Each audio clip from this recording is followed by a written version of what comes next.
Thanks a lot for coming out. I'm going to try to talk a little bit about growth, and then we can kind of make it interactive. So I'll kind of give examples and ideas from the audience based on things I've seen work in the past. Okay. So usually when I talk about growth, we're looking at traffic and conversion. But today you also need to kind of include success. So you drive the traffic to the page, you convert it, and then success is what happens after they actually convert. Make sure they're happy, they're successful. Okay. So this is kind of stuff everyone already knows. So this is kind of another way to explain it. So you attract, engage, and then delight. Attract is the traffic, engage is the conversion, and delight is the success, and the customers are kind of at the center of the circle.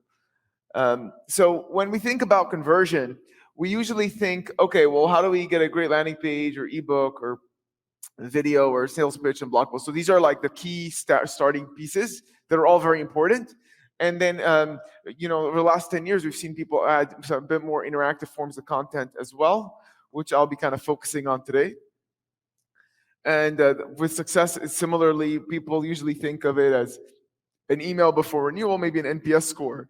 But there's a lot of things you can do with some more interactive forms of content that helps your customers. So let's kind of dive into some examples so you guys can get a better sense of this. So first, the reason why interactive content is really important is because when you meet someone, if you have a good conversation, usually both people are talking, right? And so what happens in this situation is where one person's talking, it's kind of not very entertaining or enjoyable for the other person. Some of you might have been on dates or meetings where you're in this position.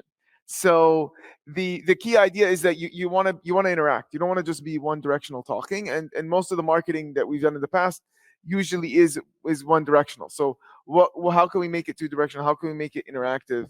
How can we make it a conversation? So one great example, obviously, I think everyone has heard of it, is Amazon.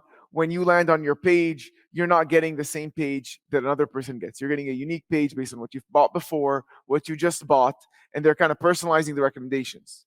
All right, so I think everyone's already seen this. I'll move quickly through it. All right, HubSpot Marketing Grader. Has anyone taken this grader, the HubSpot Marketing Grader? So, okay, we got a couple people. The idea is that they actually stumbled upon this. They thought, oh, you know what we'll do is we have software to help people with their blog and to help people with their social. So we're going to create a scanner where you put in your email and you're putting your website link. And we're not just going to tell you, here are the top 10 things to improve your SEO, or here are the top 10 things to improve your social media, which they already had on their blog. They're actually going to scan your website and give you specific information about images or text on the page that isn't optimized for SEO.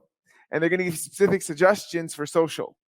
And what's unique about it is that the suggestions are going to tell you, like, on this specific page, you don't have like an alt tag on this image. And that's much more personalized and relevant than the blog post that they have. So they kind of complemented their blog post with this piece of content, which is a good addition. So the blog post is generic for everyone, and then this is a much more personalized content piece, which is a great way to add that personalization and interactivity. And this turned out to be their greatest lead source.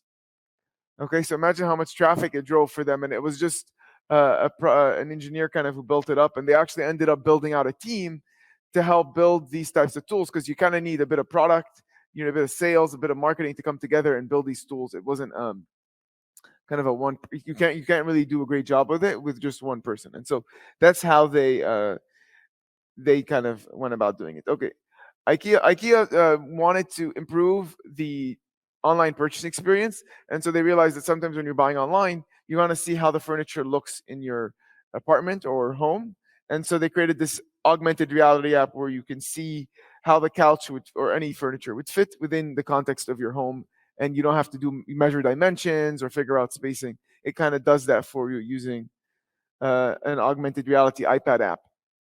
Okay, Nike is one of my favorite examples because they do this really well, and they've been doing it for a long time. And so their idea was, they didn't just want to they want to obviously involve themselves in much more than just the purchasing of the shoe, right? They want to involve themselves with people who are passionate about athletics, people who are into sports. And so what they decided to do was build applications. You don't have to be a Nike customer, you could be anyone.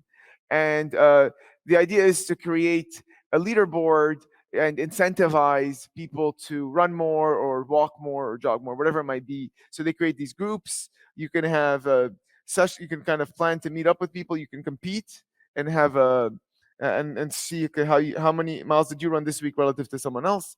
And so these apps that they made were part of their digital engagement, and they are very technical with their approach. So they basically looked at all the people who downloaded their app, and they looked at not just the new customer acquisition rate, right, which would be, okay, how many customers were Adidas or Reebok or some or not wearing Nike shoes that after downloading this app then bought Nike because they're engaging with the app every day. Um, so that's one metric that they looked at. And the other metric they looked at was, what is the lift in purchase from our existing customers? So how did we adjust our retention and repurchase rate? And what was the basically they ended up summarizing that into a CLV lift, which is a customer lifetime value lift as a result of downloading the app. And they started doing this around 2012, and they found that the return was so high relative to the cost of building these applications, because they are providing these for free. So they're not actually getting any direct return on these. It's for free and it's for everyone. They're getting the return from that brand engagement, and then they ended up building a whole arm in Nike to take advantage of this phenomenon. Okay, and then this is for venture pact. This is a basically it's a marketplace for building applications. And so here, what we did was they kind of thought, okay, well, when you're trying to build a mobile app, it's so complicated because you don't know how much it costs, you don't know how it varies, you don't know how it kind of is influenced kind of by geography, it's influenced by feature.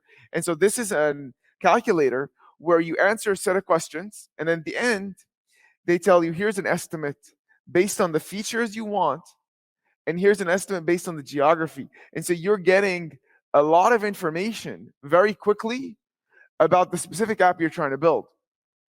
And what's amazing about this is that previously, when you wanted to build an application, the amount of communication was hours of actual conversation, but also took weeks to actually get a final number in terms of how much it would cost. So you waste all this time. Now you can give them a quick estimate quite quickly, and they can see, you know what, if I remove this feature and I move from whatever US to Mexico or US to Argentina, I can save this much money, and now I'm in budget, and so now I can actually do this application. Or you might decide not to do it at all.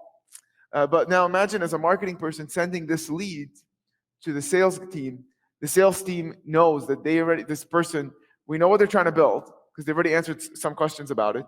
We know that they've opted in to learning more about in this geography and with these features. So, and we know that they know the price range.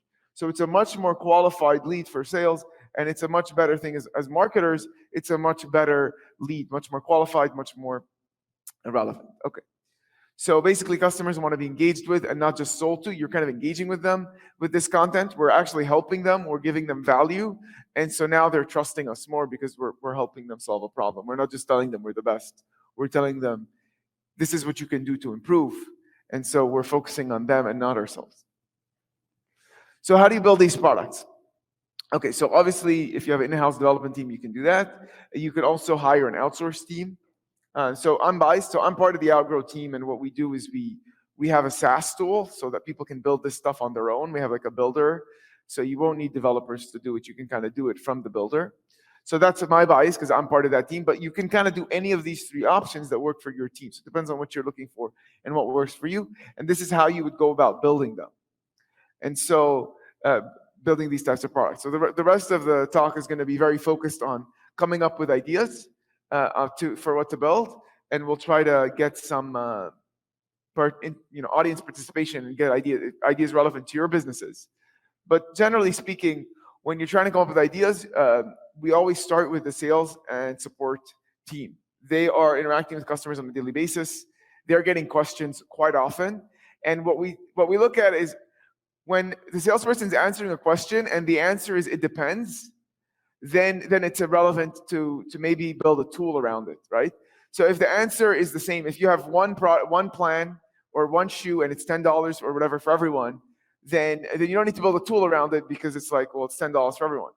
But if you have something a little more nuanced and there's a bit more variety, and then it can make sense to build a tool around it to guide people based on their company size, their department, their goals, what would be the most relevant option for them, and that recommendation is a lot more useful and a lot more relevant.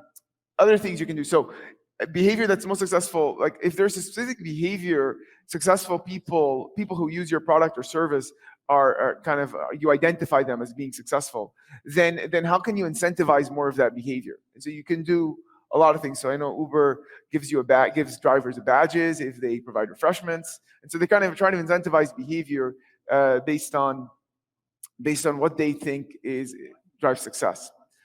And then things that are shared in your industry can also be relevant, or things that are controversial. So a lot of times, like there'll be if you're an accountant, you have an accounting agency, and there's a new tax bill, you'll build a calculator showing how this new tax bill could impact your taxes.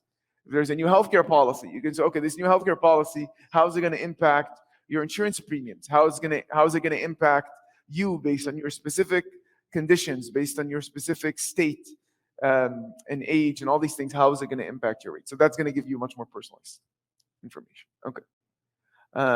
If you'd like ideas, you can email it. You can email us, and we can send you ideas. I'm also going to basically try to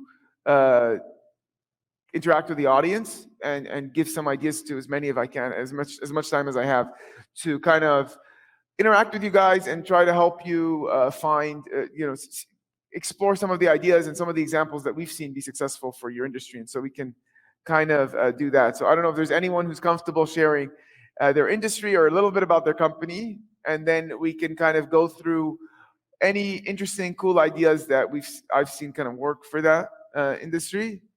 Is anyone willing to share their industry name? Yeah? Cybersecurity. Do you want to try throwing the microphone? Ready? All right. Wow. All right. Cybersecurity, so penetration testing as a service. Okay, great. And so the way it works is it like a quarterly fee that someone pays for the penetration service, or? So it's subscription-based model per quarter. Yeah. Or you could do an annual one-off pen test. Right. And you usually work with SaaS companies or larger technology companies, or? So mainly startups and scale-ups, pre-seed, round A, round B type companies that are developing their software. And so anything from like 10 people up until like 300 people. Okay, perfect. Okay, so there's a few ideas that come to mind. So within cybersecurity, one of the key ideas I would think about is maybe a top of the funnel piece of content where you're basically just engaging with people, testing their knowledge of common penetration test vulnerabilities, right? So you basically ask them a set of questions around how much do you actually know about common vulnerabilities or more recent vulnerabilities that can be included in your application. So you can have like the SQL injections, this kind of the standard stuff. You ask them questions about it, and you create it like a knowledge test just to engage people, very top of the funnel, as a kind of a quiz knowledge test. So I would do that. Then I would do something a little more kind of difficult to build, but can be powerful, where you tell them, here is put your website in. And give us your email, kind of like the HubSpot example. And then you scan the site and you see if there's any, and you kind of say, we've identified, 3 or 5 quick fixes that you can implement. Maybe give them one for free, and then say you can explore the rest of them. Right? You don't want to give them everything because you want them to pay for the service. So you can give them some information, maybe an overview, and then to actually get the actual report where that you show them the exact mechanism by which you exploited the vulnerability, they can subscribe to your service, or you can do in addition to the subscription service, give them they pay a certain fee to get the quick vulnerability. So maybe the vulnerability is just on their main site and not the actual SaaS application. So the SaaS application is your main service where you're actually testing the entire software, but then you might just do a simpler version where you're testing the website, and either do that as a separate fee one time or a separate subscription fee. And so basically now they've interacted for free, they've gotten some information, and you've pique their interest to say, oh, wait, we have these vulnerabilities, we can go further. So that would be the second one. And then the last one I would do is, a lot of times, if you're working with these small companies, they don't understand the importance of what you provide sometimes.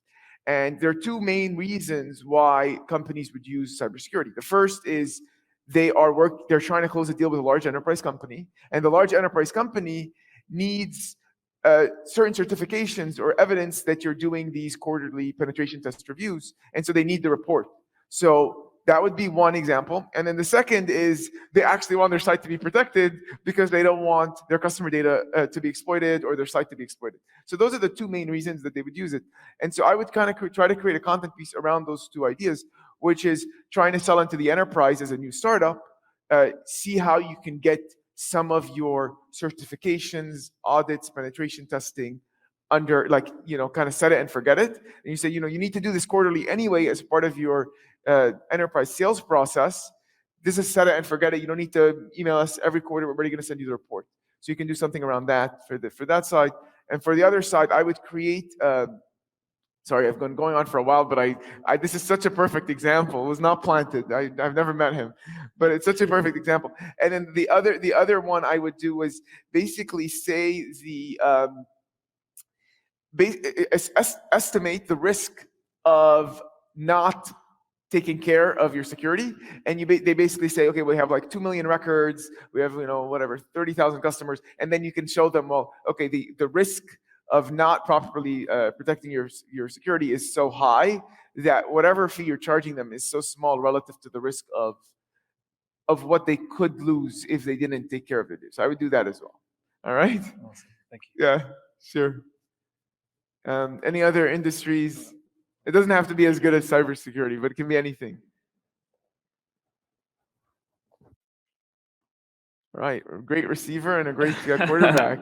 Okay, so our company is called MedicareInsurance.com. As the name entails, we offer additional Medicare options for people who are on Medicare to get better coverage for specific healthcare treatments or services they might require. Because Medicare, I don't know how many people are familiar with it, but the basic plan that's government regulated doesn't cover everything. Mm-hmm. And just really quickly, some of the pain points about that are it is government regulated, so there's only so much we can really try. True. So it's kind of a little bit constricted in that way, but it's also really highly competitive. So to try to find something that's sort of different or unique is difficult as well. So I was wondering what your advice would be. That's great. Okay, just to get a couple questions, make sure I understand what you guys do. So basically, you take people who are already on Medicare and they might have a certain condition where Medicare's reimbursements are quite low, and so their copay is a bit high, or Medicare's reimbursements are basically none. And you come and say, hey, this is an added layer of insurance to protect you for where Medicare doesn't. And you provide that added layer of insurance. Yeah, I think that's definitely part of it. Also, we target people who are about to reach Medicare age and aren't sure exactly to what level maybe they should get based on their specific needs. And then last question, when you do, for the people who are trying to get the added layer, or trying to figure out the layer, is there a certain, is it like, oh, we focus on diabetics and cardiovascular disease, or is it kind of, it could be anyone? Well, it's older population, so things that generally affect older populations. So heart disease, stroke, diabetes is a big one. But really, it covers anything that is a healthcare issue, maybe. Sure. Okay. So in this case, there's a few things I would do. The first thing I would do, which is kind of the standard thing you would do, is kind of an eligibility calculator, where people can come in and they kind of put in their age. They put in their, so to be eligible for Medicare, you need to be, it was a year and a half within 65, but there's other variables depending on, you've had to pay a certain amount of taxes for 10 years, and then you become eligible at certain benchmarks. But it's roughly around the 65 age range. So I would create like an eligibility calculator, and you can kind of show them, okay, this is when you'll be eligible. And then what I would say is, you're going to be eligible in 6 months. See what you can see what you should know, or what you should be doing with your Medicare plan. And so then you'll ask them a set of questions like, okay, have you had a cardiac event in the past?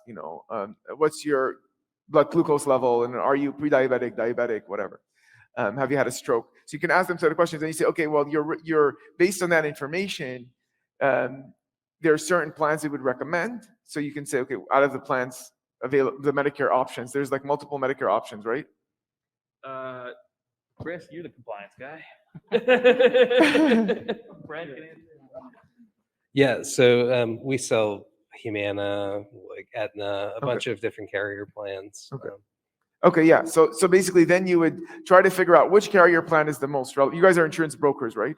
Yeah, we're a brokerage. Yeah. So then I would basically try to figure out, okay, which insurance plan is relevant for that person. So kind of like a recommender system, like yeah, kind of like a recommender system. Yeah. So the first would be like an eligibility thing. Then I would do like a recommender system. That would be the second thing I would do. That might be a bit harder to do, automated, but I think that would be really useful. The third thing I would do is create risk assessments. So a lot of times people aren't very like they don't fully understand or appreciate the risks. So you might guide them in terms of saying, okay, here is a cardiac risk assessment.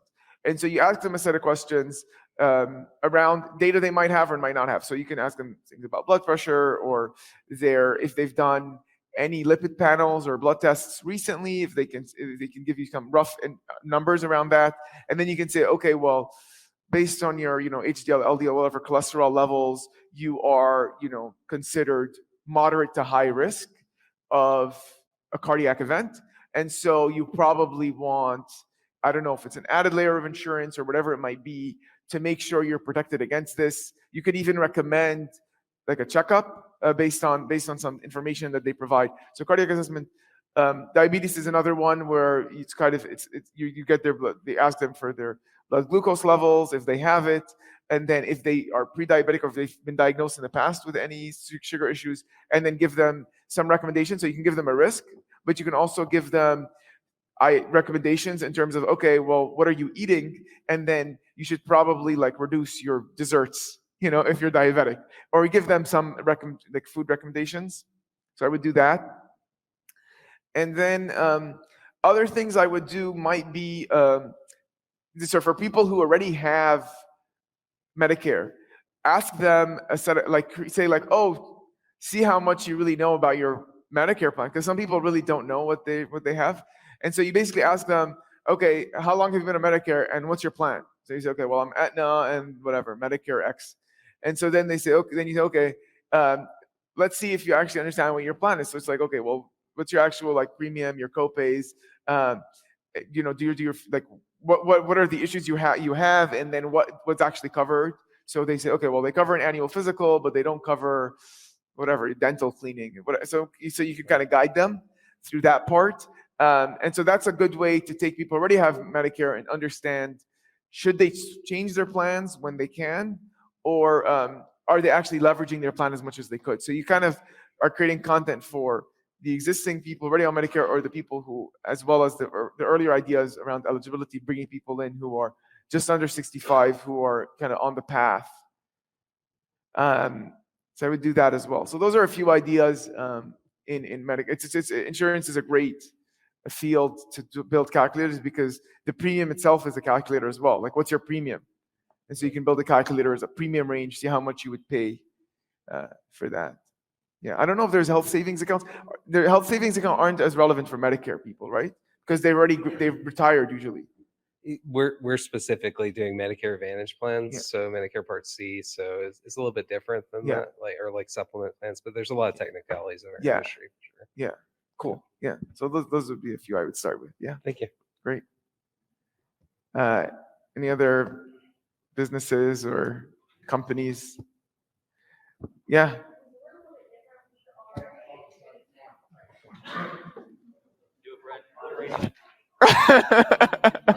Thank you. Was that an interception? Okay. So my name's Casey, and I am with a home improvement brand. Okay. We are a retail store, so B2C. And we obviously operate underneath all of the big box stores, like Home Depot and Lowe's and things like that. But I think one of our biggest things is that we are very store-based. We do have e-commerce, but it's not had a long history, just a few short years, and it's growing tremendously. But I think one of the things that we're trying to figure out is how to better engage our customers with our e-commerce platform. We do have room visualizers and estimators, but trying to find ways to be innovative. Sure. So your home improvement brand is you sell product and services on top of it, or you just do product? Just the product. We do not do installation. Just the product. And is there a specific part of the home, or you do everything? We do everything from kitchens, baths, flooring, windows, doors. And one of our big selling points is that we will meet or beat the competitor's price by 10%. Oh wow, okay. And you said most of your sale is e-com, but you have some small stores? No, we have about 103 stores. Okay. And so we really push people to our stores. The e-commerce platform is only a few years old. Okay. So this is a cool example. So there's a couple things I would do here. The first would be around specific events that would trigger a home improvement, right? So one would be like kitchen remodeling, right? So then you'd say, you're remodeling your kitchen. Okay, so then the first question would be like, do you have a design in mind, or are you looking for designs? Then you could maybe give them like a few samples, and they can choose a sample. And then you could say, okay, well, for this sample, these are the kind of materials you would need, and this is how much it would cost with us. For this sample, this is the materials. You can kind of guide them in their kitchen remodeling decision process. And it might be, depending on where they are in the funnel, like they might like have already decided and now they're just in the purchasing part. And then that's easier for you because then you're just trying to say, okay, well, you've already figured out the design. What are the products you need? But I would create something around that. So it would be like kitchen remodeling, flooring, whatever, cabinets. So whatever they might be changing, I would create content around that and trying to help them do that. And that helps with keywords, because what you want to look at is say, okay, what are the keywords that you're seeing people search on Google and Bing? And so you say, okay, a lot of people are searching for like the actual keyword is kitchen remodeling. Your calculator, where you recommend where you can recommend the kitchen, like the materials they would need, designs they would need, and then also the products, and give them a rough estimate. That would be useful. The other thing around cost, I think, is a great use case, especially for bottom of the funnel. So if someone already knows what they want, and you tell them, oh, looking at purchasing, vinyl flooring, and then they say, yeah, then you can go in and say, okay, well, what's your square footage, and what type of vinyl, and then you can tell them, oh, by the way, and from Home Depot and Lowe's, this is what you'd pay, and with us, it's 10% less. So you kind of show them Home Depot versus Lowe's versus us. And then because you're already 10% lower, and you can kind of show them the savings. So you can do that. You could do things, you do residential and commercial. Yes, you can even do like commercial the kind of calculators where it might be like an event venue or a hotel, or if there are certain things that people are doing. I know in Vegas when they remodel the hotels, it's like a huge, my time's up. Okay, quickly. In Vegas, when they remodel the hotels, they have all these initiatives in place to sell what they already have, but then also figure out what they should get new. So you can kind of have specific content for like remodeling hotel. And then you can say, okay, well, these are the most common things you would need, and this is how we would help you buy them. Those are a few ideas. I'm running out of time, but I'm happy to chat afterwards. I'll be here. Thank you for being such a great audience.